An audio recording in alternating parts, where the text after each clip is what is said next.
Episode की शुरुआत होती है और हम जुलिंग और मिंग को साथ में बैठकर बात करते हुए देखते हैं, जहाँ की जुलिंग काफ़ी ज़्यादा इमोशनल हो जाती है। वो रो रही होती है और वो मिंग से बार बार यही कह रही होती है। वो कहती है कि ये सब कुछ सिर्फ फे की वजह से ही हुआ है, वही इन दोनों के बीच में आ गई है। और जुलिंग फिर मिंग से वहाँ ये भी कहती है कि वो क्या चाहता है कि वो कंपनी छोड़कर चली जाए, क्या उसने इतना कुछ उसके लिए सेक्रीफाइस किया, मिंग वो सारी चीज़ों को भूल चुका है, मिंग के लिए वो बिल्कुल भी इंपॉर्टेंस नहीं रखती क्या। इस पर मिंग उसे कहता है कि वो बहुत ही ज़्यादा इंपॉर्टेंस रखती है। वो लोग साथ में बड़े हुए, बचपन से एक दूसरे को जानते हैं, पर वो हमेशा उसे बस एक फ्रेंड की तरह ही देखता है। और वो ये बिल्कुल भी बर्दाश्त नहीं करेगा कि बार बार जुलिंग इस तरह से फे के बारे में कुछ कुछ गलत कहे। यहाँ पर जाने से पहले मिंग सामने से जुलिंग को अच्छे से बता देता है कि वो अगर कंपनी में आना चाहे तो वो आ सकती है, पर अगर वो नहीं भी आना चाहेगी तो मिंग उसे फोर्स नहीं करेगा। और वो उसे ये भी कहता है कि वो अगर कुछ दिन रेस्ट कर ले तो वो ज़्यादा बेहतर होगा। और मिंग वहाँ से चला जाता है। जुलिंग तो ये सारी चीज़ें सुनकर बिल्कुल टूट ही जाती है। वो काफ़ी ज़्यादा इमोशनल हो जाती है और वहाँ पर फूट फूट कर रोने लग जाती है। उसके बाद हम देखते हैं कि वो शाम में घर आ जाती है, पर जब वो घर आती है तो उसके डैड वहीं पर बैठे होते हैं। वो सीधे जुलिंग को अपने पास में बुलाते हैं। जुलिंग जब उनके पास जाकर बैठती है तो उसके डैड उससे पूछने लगते हैं कि वो अचानक से क्यों चली गई और आखिर मिंग और उसके बीच में क्या प्रॉब्लम है। वो उसे सब कुछ सच सच बताए। जुलिंग यहाँ पर कुछ भी नहीं कहती, वो कहती है कि सब कुछ ठीक है, पर उसके डैड यहाँ पर उस पर काफ़ी ज़्यादा गुस्सा करते हैं। वो कहते हैं कि अगर सब कुछ ठीक होता तो वो इस तरह से नहीं चली जाती, और उन्हें तो विश्वास ही नहीं हो रहा है कि उनकी डॉटर इतनी ज़्यादा वीक कब से हो गई। उन्होंने हमेशा ही जुलिंग को एक काफ़ी स्ट्रॉन्ग लेडी समझा था, पर अभी किसी बात की वजह से वो इतनी ज़्यादा परेशान हो गई कि वो इस सिचुएशन को छोड़कर ही भाग गई। उसे तो प्रॉब्लम को सॉल्व करना चाहिए था, ना कि इस तरह से भागना चाहिए था। वो यहाँ पर जुलिंग को और भी बहुत सारी बातें कहते हैं, जिससे कि उसे और भी ज़्यादा बुरा लग रहा होता है। वहाँ पर जुलिंग की मॉम उसके डैड को चुप रहने के लिए कह रही होती है, पर जुलिंग के डैड वहाँ पर उसे बार बार यही सवाल कर रहे होते हैं कि वो इतनी ज़्यादा वीक क्यों है और अब वो काम पर जाएगी या फिर जाएगी भी नहीं। तो जुलिंग अब वहाँ पर खड़े होकर उनसे कहती है कि वो काम पर जाएगी और वो कल से ही काम पर जाएगी और अपने डैड को प्रूव भी कर देगी कि वो वीक नहीं है। इतना कहकर जुलिंग वहाँ से चली जाती है और अगले दिन वो ऑफिस पे पहुँचती है। वहाँ पर सारे लोग उससे पूछ रहे होते हैं कि वो अचानक से कहाँ गायब हो गई थी, क्या परेशानी थी, जिस पर जुलिंग उन सारे लोगों को कहती है कि उसकी तबीयत बहुत ज़्यादा ख़राब थी, इसलिए वो कुछ दिनों से हॉस्पिटल में थी। तभी वहाँ पर यांग भी दौड़ कर आता है मिंग के ऑफिस में। वो बताता है कि तुम्हें पता है जुलिंग वापस आ गई है और वो काफ़ी ज़्यादा बीमार थी, इस वजह से उसने रेस्ट लिया था कुछ दिनों के लिए। फिर वो कहता है मिंग से कि तुम्हें तो पता ही होगा, इसलिए तो तुम इतने ज़्यादा रिलैक्स थे।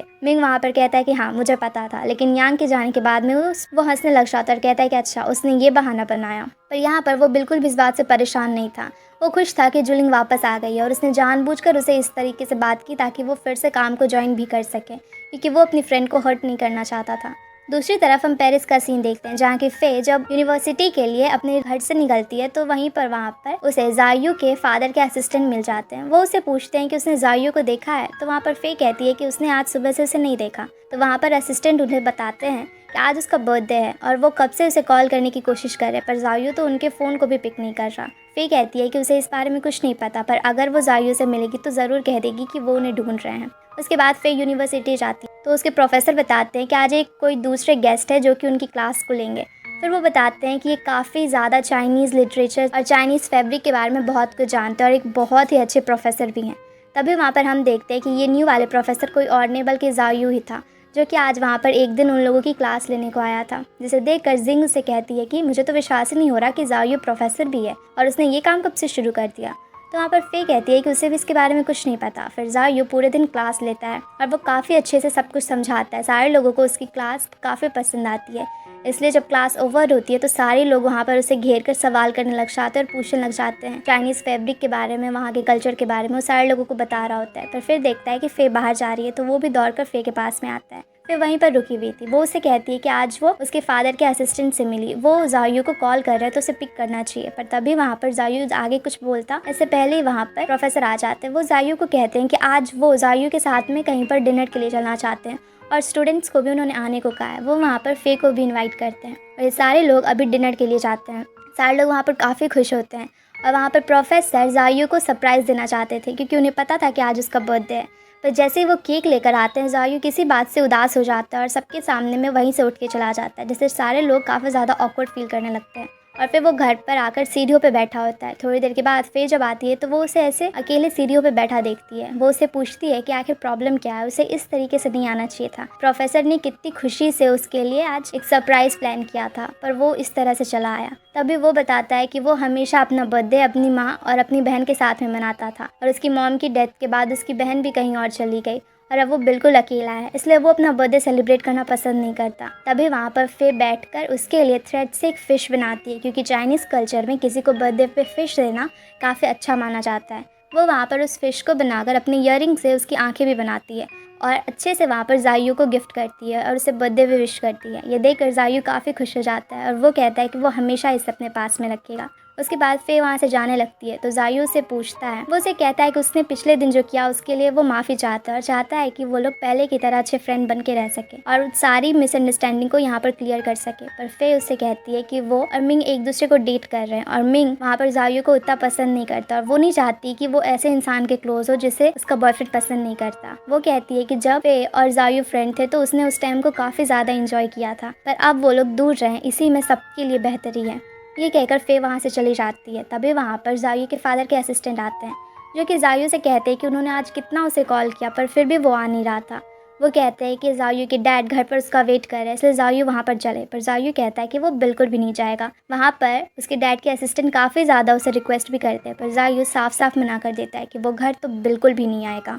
उधर हम ज़ायू के फादर को भी घर पर देखते हैं, जहाँ के असिस्टेंट उन्हें बताते हैं कि ज़ायू नहीं आ रहा, पर वो टेंशन ना लें, वो ज़ायू को ज़रूर मनाएंगे और उन दोनों के बीच में सब कुछ ठीक हो जाएगा। पर उसके डैड कहते हैं कि वो नहीं मानेगा, वो कभी भी उनके पास में वापस नहीं आएगा और ये कहकर फिर वो सोने के लिए चले जाते हैं। दूसरी तरफ हम जू को देखते हैं, जो कि दौड़कर मिंग के पास में आती है, क्योंकि ज़ायू ने अपने सोशल मीडिया साइट पे ऐसा पोस्ट किया होता है उसी फिश को। वो दौड़ कर आती है, मिंग को दिखाकर कहती है कि लो गई तुम्हारी गर्लफ्रेंड, तुम यहीं बैठे रहो। पर मिंग उसे कहता है कि तुम सच्चे में बेवकूफ़ हो ना, मैं अपनी गर्लफ्रेंड पे बहुत ट्रस्ट करता हूँ, इसलिए तुम अभी बच्ची हो, यहाँ से जाओ।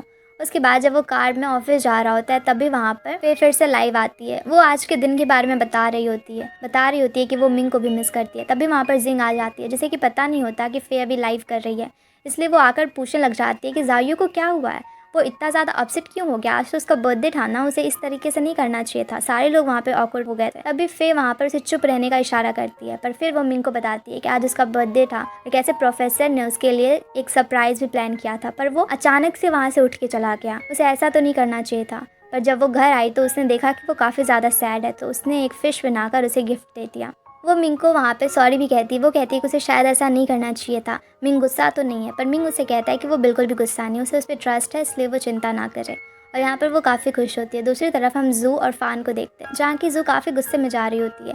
फ़ान उसे पूछता है कि आखिर हुआ क्या है, वो गुस्सा क्यों है उससे। तो वो कहती है कि तुम बाकी लड़कियों के साथ में मत घुमा करो। तो फ़ान हंसने लगता है, कहता है कि बस इतना ही, ठीक है, मैं किसी के साथ में भी नहीं जाऊँगा। जिससे कि जू वहाँ पर काफ़ी ज़्यादा खुश हो जाती है। फिर वो दोनों घूम रहे होते हैं, तभी वो एक मैगजीन के कवर पर उसकी पिक्चर देखती है। जू वहाँ पर जाती है और इतनी ज़्यादा खुश हो जाती है। वो वहाँ पे फ़ान से कहने लग जाती है कि तुम्हारे जितने भी एंसेस्टर होंगे, जो भी होंगे ना, इस तरीके से तुम्हें इतने बड़े बड़े मैगजीन के कवर पे देख के काफ़ी खुश होंगे। अभी तो तुमने शुरुआत ही की और ऑलरेडी तुम इतने ज़्यादा पॉपुलर हो चुके हो।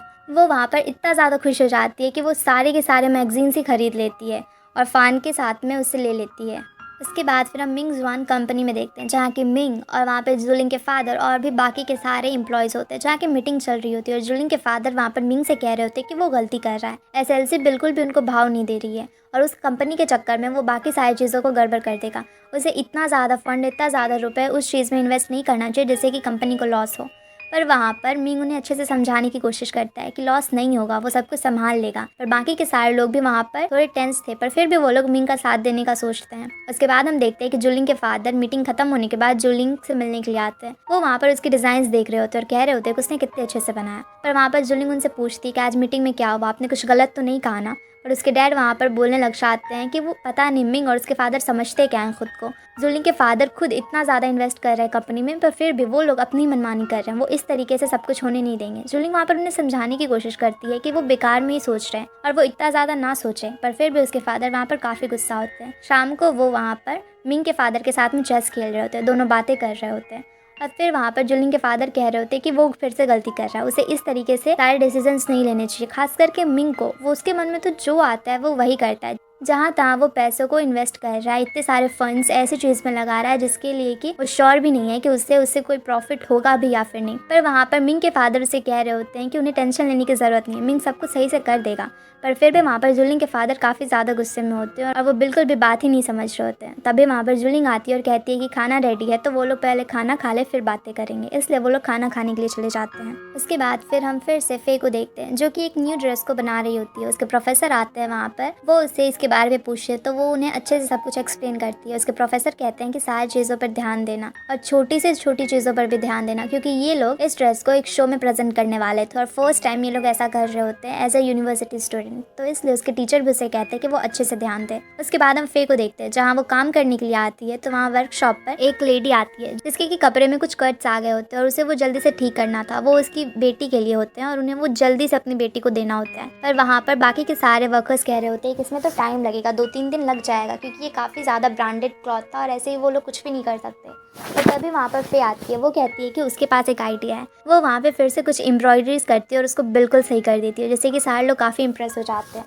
और वहाँ की जो ओनर होती है वो कहती है कि वो काफ़ी खुश है, इसलिए वो मियाँ से भी बात करेगी और उसे पक्का कुछ प्राइज़ दिलवाएगी। उसके बाद दूसरी तरफ हम मिंग को देखते हैं जो कि चेंग को अभी पूरी कंपनी दिखा रहा होता है। वो वहाँ पर सारे लोगों से उसे मिलवाता है और कहता है कि अभी 2 टीम्स रहेगी। एक तो जुलिंग लीड कर ही रही है पर वो काफ़ी ज़्यादा थक जाती है अकेले सब कुछ करते हुए, इसलिए चेंग भी करेगा। हेड तो जुलिंग ही रहेगी पर उसके बाद सेकंड नंबर पे अभी चेंग ही रहेगा। और ये सारी बातें सुन के बाकी के सारे लोग थोड़े अपसेट भी होते हैं, पर फिर भी जुलिंग वहाँ पर कुछ भी नहीं कहती। वो चेंग वहाँ पर सारी चीज़ें देखता है, समझता है, मिंग उसकी हेल्प भी करता है सारी चीज़ें समझने में। उसके बाद फिर वो एम्ब्रॉयडरी वाले वर्कशॉप पर जाता है। वहाँ पर वो फिर से सिक्योरिटी के लिए बहुत सारी चेंजेस भी करवा रहा था ताकि मिस ली को आगे कुछ परेशानी ना हो। वहाँ वो मिस ली से भी मिलता है जहाँ की वो उससे फे के बारे में पूछ रही होती हैं। वो उसे कहती है कि वो फे को बचपन से जानती है। वो हमेशा यहाँ पर आया करती थी, पहले मॉम के साथ और फिर अकेले।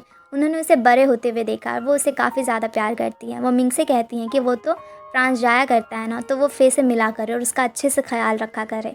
वहाँ पर मिंग उन्हें अश्योर करता है कि वो बिल्कुल ही ख्याल रखेगा। मिस ली कहती है कि वो अपने ब्रदर से भी बहुत प्यार करती है, इसलिए कभी कभी वो जाकर फ़ान को भी देख लिया करे। इसी बात से वो फ़ान के पास में पहुंच जाता है और फ़ान के लिए आइसक्रीम्स भी लेकर आता है। पर बेचारा फ़ान तो परेशान ही हो जाता है क्योंकि मिंग कुछ ज़्यादा ही उसकी केयर कर रहा था, उसे बिल्कुल बच्चे की तरह ट्रीट कर रहा होता है। इससे फ़ान भी परेशान होता है। फिर हम फे को देखते हैं। वो अपनी फ्रेंड शेन से बात कर रही होती है वीडियो कॉल पे, जहाँ की शेन उसे सारी चीज़ें बता रही होती है कि वो अभी मिंगजुआन कंपनी में काम कर रही है और जुलिंग कितनी ज़्यादा अच्छी है। वो कितने आराम से उससे बात करती है, कितने प्यार से बात करती है, वो कितनी अच्छी है। वो बस उसकी तारीफ़ें ही किए जा रही होती है। पर फिर उसका काम होता है करने का, तो वो थोड़ी देर के बाद कॉल को कट कर चली जाती है और फिर इधर सोच रही होती है कि जुलिंग इतनी ज़्यादा अच्छी है क्या। फिर हम मिंग को देखते हैं जो कि ऑफिस में बैठा बैठा बहुत सारे खाने की डिशेस को चेक कर रहा होता है, उनके रिव्यूज़ को देख रहा होता है। यांग आता है, वो भी उसकी इसमें काफ़ी हेल्प करता है। फिर वो सारी चीज़ें वो फे को भेजता है। फे वहाँ पर पार्सल जब खोलती है तो काफ़ी खुश हो जाती है क्योंकि वहाँ पर बहुत सारी चीज़ें थी जो कि उसे काफ़ी पसंद है। जिंग आती है, वो उससे मांगती भी है पर वहाँ पर फे उसे देने से मना कर देती है। जिंग कहती है कि अच्छा मिंग ने भिजवाया इसे तो मुझे एक भी नहीं दोगी, पर फे उसे कहती है कि नहीं, बिल्कुल भी नहीं, वो उसे एक भी नहीं देगी और वो उन सारी चीज़ों को लेकर वहाँ से चली जाती है। दूसरी तरफ हम बाई को देखते हैं जो कि जायू से मिलने की पूरी कोशिश कर रही होती है क्योंकि वो वापस ऐसे ही तो नहीं जा सकती थी, वरना ही चन काफ़ी गुस्सा करता। वो जायू से मिलने के लिए जाती है पर गार्ड्स उसे अंदर आ जाने के लिए दे नहीं रहे होते हैं। तभी वो ऐसा प्रिटेंड करती है कि वो जायू की गर्लफ्रेंड है और उसे बिल्कुल भी फ्रेंच नहीं आती। वो वहाँ पे चाइनीज़ बोलती है और टूटी फूटी इंग्लिश बोलने लग जाती है, जिससे कि गार्ड को लगता है कि शायद ये सच में उसकी गर्लफ्रेंड है, इसलिए वो लोग उसे अंदर जाने के लिए दे देते हैं। पर फिर भी वो जायू से सीधे तो मिल नहीं सकती थी, इसलिए वो वहाँ पर मॉडल्स के लिए एक शो चल रहा होता है जहाँ की कुछ मॉडल्स को सेलेक्ट किया जाएगा। बाई भी वहाँ पर चली जाती है और वो भी स्टेज पे सबके सामने जायू के सामने भी आ जाती है। जायू से देखता है तो काफ़ी गुस्सा करता है। वो कहता है कि वो यहाँ पर क्यों आई है और यहाँ से तुरंत निकल जाए, पर बाई बिल्कुल भी उसकी बात नहीं सुन रही होती है और वो अपनी ही बातें उसे बोले जा रही होती है, जिससे कि जायू अपने असिस्टेंट को कहता है कि इसे बाहर निकाल कर फेंक दो। उसका असिस्टेंट उससे वहाँ से लेने लग जाता है, वहाँ से हटाने लगता है, तब भी वो गिर जाती है और उसकी हील्स भी टूट जाती है। इसके बाद फिर जायू कहता है कि ठीक है फिर मेरे ऑफिस में आ जाओ। वो उसके ऑफिस में जाती है। वो उसे काफ़ी अच्छे अच्छे ऑफर्स देने लग जाती है और समझाने लग जाती है। जायू से कहता है कि तुम भूल गई तुम्हारी औकात क्या थी मेरे सामने में। तो बाई उसे कहती है कि पहले मैं सिर्फ एक मॉडल हुआ करती थी पर अब मैं हेटन की होने वाली वाइफ हूँ, यानी कि बॉस लेडी हूँ। अब तुम मुझसे इस तरीके से बात नहीं कर सकते। वहाँ पर वो जायू को समझाती है, कहती है कि मेरी कंपनी को ज्वाइन कर लो, पर जायू तो बिल्कुल भी उसकी बातों में इंटरेस्टेड नहीं था और वो उसे वहाँ पर जलील किए जा रहा होता है। पर फिर भी बाई तो कुछ समझ ही नहीं रही होती है, वो अलग ही किसी सपने की दुनिया में जी रही होती है। उसे वाकई में ऐसा लग रहा होता है कि वो जायू को मना लेगी, पर जायू उसे सीधे वहाँ से निकलने को कहता है। वो अपने असिस्टेंट से कहता है कि इसे लाके कोई शू दे दो और तुरंत यहाँ से निकाल दो। उसका असिस्टेंट उसे शू लाके दे देता है, जैसे कि भाई और गुस्सा हो जाती है कि एटलीस्ट सैंडल तो दे देते, अभी मैं शू पहन के जाऊँ ड्रेस के नीचे में। फिर वो वहाँ से चली जाती है। दूसरी तरफ हम फे को देखते हैं जो कि घर पर पढ़ाई कर रही होती है और साथ ही साथ वो मिंग का भिजवाया हुआ खाना खाई जा रही होती है, पर वो इतना ज़्यादा खा लेती है कि उसकी तबीयत ही बिगड़ जाती है और उसके पेट में काफ़ी दर्द होने लगता है। वो वहाँ पे जिंग को कॉल करती है तो जिंग कहीं बाहर होती है और वो उस समय वहाँ पर नहीं आ पाती, तो फिर उसे ज़्यादा कुछ नहीं कहती। वो किसी तरह से बाहर जाने की कोशिश करती है पर दरवाजे के पास ही बैठ जाती है क्योंकि उसके पेट में काफ़ी दर्द हो रहा था। ज़ायू तभी वहाँ पर आ रहा होता है तो देखता है कि उसकी हालत कितनी ख़राब है। वो उसे तुरंत हॉस्पिटल लेके जाता है और बेस्ट डॉक्टर से उसका चेकअप करवाता है, पर पता चलता है कि वैसी कोई ज़्यादा टेंशन वाली बात नहीं थी। उसने बस ऊट पटांग खाना खा लिया था, इस वजह से उसकी तबीयत बिगड़ गई थी और पेट में दर्द हो रहा था। फिर ज़ायू से कहता है कि अगर कुछ भी हो तो वो सबसे पहले उसे इन्फॉर्म करे। वो जब तक यहाँ पर है एटलीस्ट उसकी हेल्प तो कर सकता है ना, एटलीस्ट नेबर की तरह ही हेल्प कर दे वो। तो फिर वो उसे कहती है कि वो मिंग को कुछ भी ना बताए, फिर वो उसकी बात को मान लेगी। तो वो कहता है कि ठीक है। ज़ायू मिंग को बिल्कुल भी नहीं बताएगा आज के बारे में। इसके बाद फिर वो घर चली जाती है और मिंग को कॉल करती है। मिंग उससे कहता है कि फे बिल्कुल भी सही नहीं दिख रही है, कोई परेशानी है क्या? जिस पे फे कहती है कि कोई परेशानी नहीं है, वो बिल्कुल ठीक है। पर फिर उधर जिंग दौड़ कर आती है। वो उसे पूछने लग जाती है कि अभी उसकी तबीयत कैसे है। उसे पता चला कि वो हॉस्पिटलाइज हो गई थी, अभी वो ठीक है। और ये सारी बातें मिंग सुन लेता है। मिंग उससे पूछता है कि उसने उसे इतनी बड़ी बात छिपाई, आखिर परेशानी क्या थी, किस वजह से वो हॉस्पिटल पहुंच गई। तो वहाँ पे फिर उसे अश्योर करती है कि चिंता लेने वाली कोई भी बात नहीं थी, वो भी बिल्कुल भी ठीक है। उसकी बस तबीयत खराब हो गई थी क्योंकि उसने उटपटांग चीज़ें खा ली थी, इसलिए पेट में दर्द था, पर अभी वो बिल्कुल ठीक है। उधर हम ज़ायू को देखते हैं जहाँ के उसके असिस्टेंट को जब पता चलता है कि उसने इतनी बड़ी डॉक्टर को कहा था किसी चेकअप के लिए, तो उसे लगता है कि शायद ज़ायू की ही तबीयत बहुत ज़्यादा खराब है। वो दौड़ कर आता है ज़ायू से मिलने, तो ज़ायू से बताता है कि फे वहाँ पर थी और वो नहीं। तो उसका असिस्टेंट कहता है कि ज़ायू को पक्का अभी फे से प्यार हो गया है, क्योंकि उसका असिस्टेंट जब बीमार पड़ा था तो ज़ायू ने बिल्कुल भी ध्यान नहीं दिया और फे के लिए तुरंत इतने बड़े डॉक्टर से उसने बात कर ली। वहाँ पर ज़ायू से भगा देता है, कहता है कि मेरे घर से निकल जाओ, तुम फालतू की बकवास कर रहे हो। फिर हम कंपनी का सीन देखते हैं जहाँ की कंपनी में जुलिन सारे लोगों की मीटिंग करती है, सारे डिजाइनर्स की। वहाँ पर वो सारे लोगों को चेंग के बारे में बताती है और कहती है कि जुलिन खुद वुमेन्स की ड्रेसेस पे मेनली फोकस करेगी और चेंग वहाँ पर मेन के वार्डरोब पे वहाँ पर फोकस करेगा। वो उससे उसके डिजाइन के बारे में पूछती है कि आने वाले शो में वो किस तरह की टेक्निक को यूज करेगा, जिसपे वो स्प्लैश टेक्निक कहता है। यहाँ पर जुलिन को उसका ये आइडिया पसंद नहीं आता। वो चेंग से कहती है कि ये सही नहीं होगा, पर चेंग कह रहा होता है कि वो 100% श्योर है यही सही रहेगा। अब सबके जाने के बाद में जुलिंग उससे फिर से कहती है कि अगर उसने कुछ भी गलती कर दी तो कंपनी का नाम डूब जाएगा, इसलिए वो ध्यान से करे वो जो भी करना चाहता है। उसके बाद हम जुलिंग को देखते हैं जो कि मिंग से कह रही होती है कि ये स्प्लैश इंक वाला आइडिया बिल्कुल भी सही नहीं है और ये चेंग को बिल्कुल भी नहीं करना चाहिए, इससे कंपनी को पक्का लॉस होगा, और वो इसे डिसएग्री करती है। पर वहाँ पर मिंग उससे कहता है कि उसे इस तरीके से चेंग को जज नहीं करना चाहिए। वो फ्रांस में पढ़ के आया और वहाँ काफ़ी बड़ा डिज़ाइनर हुआ करता था। वो कंपनी में आया है तो उसे एक चांस तो कम से कम जुलिंग दे दे, वो देखे कि वो किस तरीके से काम कर रहा है, उसे फ्रीडम दे। अगर कंपनी को लॉस हुआ या फिर ऐसा लगा कि ये सब कुछ सही नहीं चल रहा तो वो लोग बाद में सोचेंगे कि उन्हें क्या करना चाहिए। पर इस तरीके से बिना उसके काम को देखे जुलिंग इस तरह से उसे ये नहीं कह सकती कि वो अच्छा नहीं ही करेगा। यहाँ पर मिंग ये कहकर चला जाता है पर जुलिंग काफ़ी ज़्यादा गुस्सा हो जाती है। तभी हम शेन को देखते हैं जो कि अंदर आती है और जुलिंग से इन सारी चीज़ों के बारे में बात करने लग जाती है। पहले तो वो कहती है कि फैब्रिक वो टाइम पर नहीं ला पाएगी, जिससे कि जुलिंग और भी ज़्यादा गुस्सा हो जाती है क्योंकि मिंग की बातों से वो पहले ही हर्ट थी। वो वहाँ पर शेन पे चिल्ला देती है पर फिर उसे बुरा लगता है, इसलिए वो शेन को सॉरी भी कह देती है। पर वहाँ पर शेन उसे कहती है कि वो यहाँ पर बिल्कुल भी गलत नहीं है और उसे भी चेंग पसंद नहीं है। वो चेंग की टीम में ना रहते हुए बल्कि जुलिंग की टीम में रहना चाहती है। जुलिंग उसे पूछती है कि चेंग अभी बहुत ही ज़्यादा पॉपुलर है और इतनी बड़ी यूनिवर्सिटी से पढ़ के आया, इतना बड़ा डिज़ाइनर है, तो बाकी सारे लोग तो उसकी टीम में जाना चाहते हैं, और यहाँ पर शेन जब उसकी टीम में है तो वो फिर वापस से जुलिंग की टीम में क्यों आना चाहती है। पर वहाँ पर वो कहती है कि उसे जुलिंग ही पसंद है और वो उसकी टीम में ही रहेगी, तो जुलिंग भी वहाँ पर हाँ कर देती है। दूसरी तरफ हम पेरिस का सीन देखते हैं जहाँ की ज़ायो कुछ दवाई लेकर आता है और उन सारी दवाइयों को वो फे के डोर पे रख देता है। तभी वहाँ पर बाई भी आ जाती, वो कहीं कहीं से उसके घर का पता लगाकर पहुँच जाती है। ज़ायो उसको बिल्कुल भी अंदर आने नहीं देता और सीधे वहाँ से निकल कर जाने को कहता है, पर बाई तो वहाँ पर कुछ ना कुछ उटपटांग बोलने लग जाती है। बाई वहाँ पे कहती है कि वो अंदर आएगी, वो बात करना चाहते हैं, कम से कम वहाँ पर उसका ऑफर तो सुन ले। पर ज़ायो बिल्कुल भी इसमें इंटरेस्टेड नहीं था। पर तभी वहाँ पर फे आ जाती है जो कि जिंग के साथ में होती है। वो दोनों बातें करते हुए आ रहे होते हैं, पर यहाँ पर ज़ायो नहीं चाहता था कि फे यहाँ पर बाई को देखे और बाई फे को देखे, इसलिए वो बाई को अंदर रूम में बुला लेता है। वो घर पे आकर बाई से कहता है कि वो जितनी जल्दी हो सके यहाँ से निकल जाए, पर बाई तो बिल्कुल भी नहीं समझ रही होती है। वो फिर से उसे वही सारी चीज़ें बताने लग जाती है कि कितना अच्छा होगा अगर वो उनके कंपनी के साथ में काम करे, ये वो। फिर भी वहाँ पर ज़ायो काफ़ी परेशान था। वो वहाँ पे बस वेट कर रहा होता है कि फिर जैसे ही अंदर जाएगी घर के तो बाई को वो निकाल कर फेंक देगा। पर तभी वहाँ पर फे जब अंदर जाती है तो वो देखती है कि दवाई रखी हुई है। वो उसे लेकर अंदर आती है। तभी जिंग देखती है कि कोई लड़की को अंदर लेकर वो गया हुआ है, इसलिए वो कहती है कि ज़ायो शायद किसी लड़की से बात कर रहा है। उसने अभी अभी देखा था कि कोई लड़की उसके घर के अंदर गई है। तो फे कहती है कि कोई भी लड़की रहे तुम इतना ध्यान क्यों दे रही हो, अभी वो बाहर जाएगी फिर जाकर ये दवाई वो ज़ायो को वापस कर देगी। फिर वो घर में आ जाती है और जब ये सारी चीज़ें वहाँ पर जायू समझ आता है कि वो अंदर चली गई है, तो वो बाई को वहाँ से घर से निकाल देता है और उसे फिर से बेइज्जत करके घर से निकालता है। तभी वहाँ पर फे आती है। वो उसे दवाई वापस करने के लिए आई थी। वो कहती है कि उसे इसकी बिल्कुल भी ज़रूरत नहीं है, इसलिए जायू इसे रख ले। पर तभी जायू देखता है कि वहाँ पर बाई का पर्स रह गया था। वो उसे बाहर देने के लिए जाता है और बाई भी वहाँ पर पर्स लेने को वापस आ जाती है और ये तीनों एक दूसरे को वहाँ पे देख लेते हैं। बाई वहाँ पर जैसे ही फे को देखती है तो वो तो फिर से उसे ऊट-पटांग बातें बोलने लग जाती है। वो कहती है कि मिंग से तुम्हारा दिल नहीं भरा जो अब जायू पे भी ट्राई कर रही हो, और तुम यहाँ पर इसकी नेबर बन के आई हो, इसी के घर में शिफ्ट हो गई बगल वाले फ्लैट में ताकि तुम इससे बातें कर सको, मुझे सब पता है। यहाँ पर फे कहती है कि तुम्हारे स्ट्रेस वाले दिमाग को तो मैं बिल्कुल भी ठीक नहीं कर सकती, इतना ज़्यादा कूड़ा भरा पड़ा है तुम्हारे दिमाग में, इसलिए तुम खुद तो सफाई कर नहीं सकती और आसपास के लोगों के दिमाग में भी कूड़ा डालने की कोशिश कर रही हो। ये बोलकर वो वहाँ से सीधे अपने घर पे चली जाती है। अब वहाँ पर बाई फिर से बोलने लग जाती है कि जायू देखा तुमने इसने किस तरीके से मुझसे बात की, पर जायू भी वहाँ पर बाई पर ही चिल्लाता है और कहता है कि अभी यहाँ से निकल जाओ और वापस बिल्कुल भी आने की गलती मत करना, और वहाँ से उसे निकाल देता है।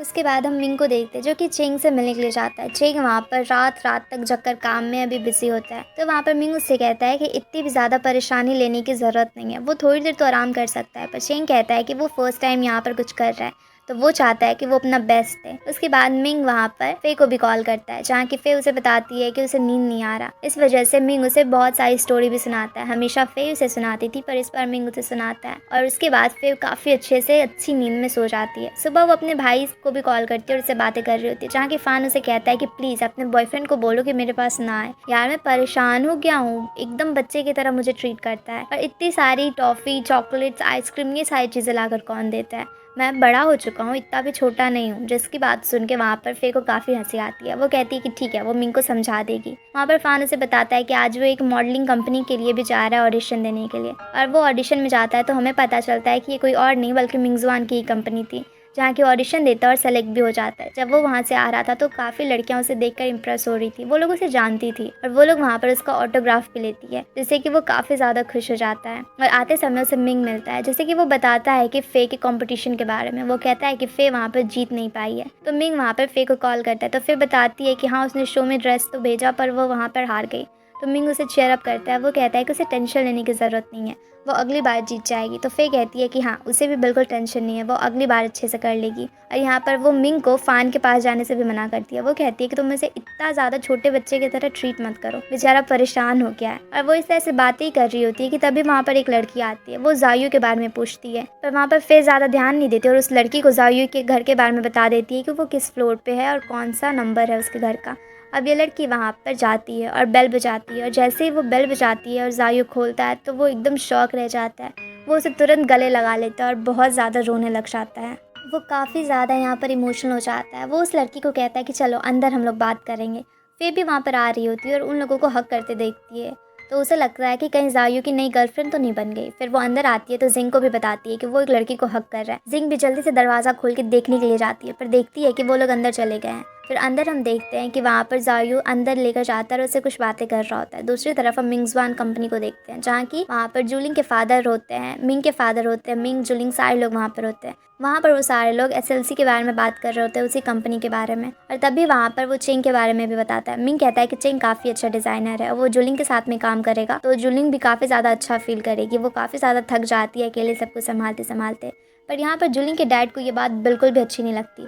वो वहाँ पर कहने लग जाते हैं कि ऐसे कैसे तुम किसी को भी इतने बड़े पोस्ट पे दे सकते हो। जूलिंग ने इतने साल मेहनत की है इस पोस्ट के लिए, और कोई भी अचानक से आ जाएगा और सीधे इतने बड़े पोस्ट पे पहुंच जाएगा। पर वहाँ पर मिंग उन सारे लोगों को समझाता है। जूलिंग भी कहती है कि वो भी चाहती है चेंग को एक चांस देना, क्योंकि वो थक जाती है काम करते करते। फिर वहाँ पे जूलिंग के फादर तो कुछ नहीं कह पाते, पर घर आने के बाद वो जूलिंग पे काफ़ी ज़्यादा गुस्सा कर रहे होते हैं। वो कहते हैं कि मिंग तो बस उसका यूज़ कर रहा है और ये पागल लड़की उसके लिए इतना कुछ सेक्रीफाइस कर रही है। वो इतने सालों से उसके लिए हर एक चीज़ कर रही थी, किस तरह से वो उसकी हेल्प कर सके, हर एक चीज़ उसने उसके लिए की। और वो क्या कर रहा है, किसी दूसरे डिज़ाइनर को ले आया और बिल्कुल इसकी पोस्ट के नीचे रखा है। अगर जूलिंग थोड़ी सी भी गलती कर देगी किसी काम में तो वो पक्का चेंग को ही जूलिंग की पोस्ट दे देगा और जूलिंग को भी बाहर कर देगा। जूलिंग इस बात को समझ क्यों नहीं रही है, पर जूलिंग वहाँ पर अपने डैड को समझाती है कि ऐसा कुछ भी नहीं होगा, वो बेकार में इतनी टेंशन ले रहे हैं। पर जूलिंग के डैड वहाँ पर काफ़ी गुस्सा होते हैं और वो कहते हैं कि वो अब इससे कुछ बात ही नहीं करना चाहते, क्योंकि वो समझना ही नहीं चाहती है इस बात को। और इसी के साथ में ये एपिसोड यहीं पर ख़त्म हो जाता है। Thanks everyone for watching. और वीडियो अच्छी लगी हो तो वीडियो को लाइक करके चैनल को सब्सक्राइब ज़रूर कर देना।